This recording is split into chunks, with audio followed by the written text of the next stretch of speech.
80 शब्द प्रति minute. Start. इस लॉकडाउन में शुरू हुए वर्क फ्रॉम होम से कई बदलाव आए हैं और आगे भी आएंगे।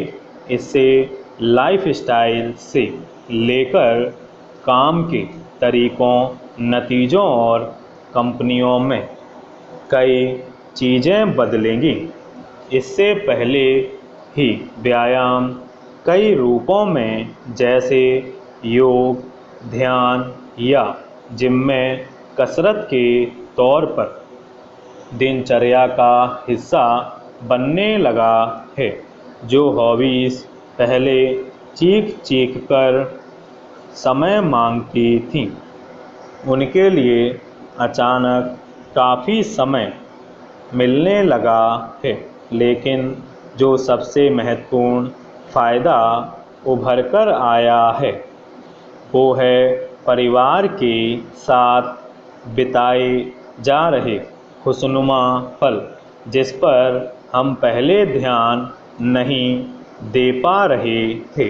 अपने बच्चों, माता पिता, पति पत्नी के लिए उपलब्ध होना आपके और उनके लिए कितना बड़ा इनाम साबित हो सकता है, ये अब महसूस हो रहा है।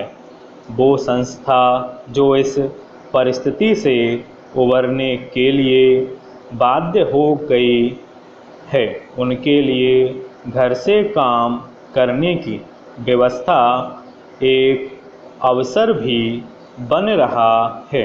आज कंपनियां ऐसे भविष्य की कल्पना कर रही हैं जिसमें फिजिकल इंफ्रास्ट्रक्चर की ज़रूरत कम नज़र आ रही है। जो थोड़ा बहुत ऑफिस स्पेस इस्तेमाल किया भी जाएगा वो कर्मचारियों के लिए कॉमन होगा और रोटेशन के सिद्धांत पर काम करेगा।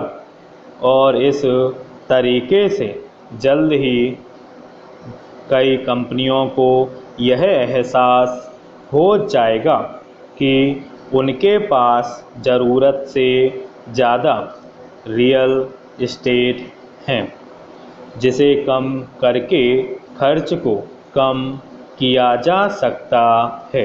आईटी क्षेत्र में घर से काम करने की प्रथा से प्रति व्यक्ति उत्पादकता बढ़ गई है।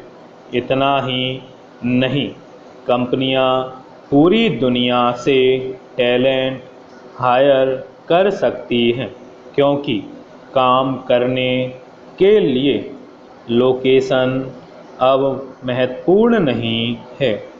कर्मचारियों को भी इससे फ़ायदा है, क्योंकि अगर वो एक नौकरी छोड़कर दूसरी पकड़ते हैं तो उन्हें नया घर, बच्चों के लिए नया स्कूल, पत्नी के लिए नई नौकरी ढूंढने की ज़रूरत नहीं पड़ेगी।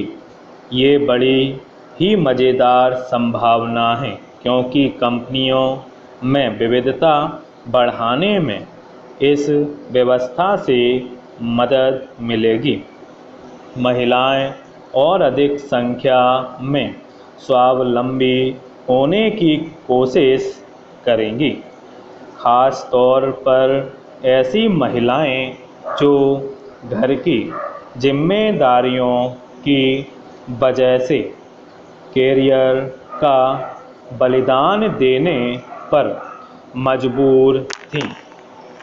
ऑफिस में लोगों की अनुपस्थिति कम हो जाएगी, लोगों का आत्मबल बढ़ा हुआ होगा, क्योंकि वर्क लाइफ बैलेंस बहुत बेहतर होगा।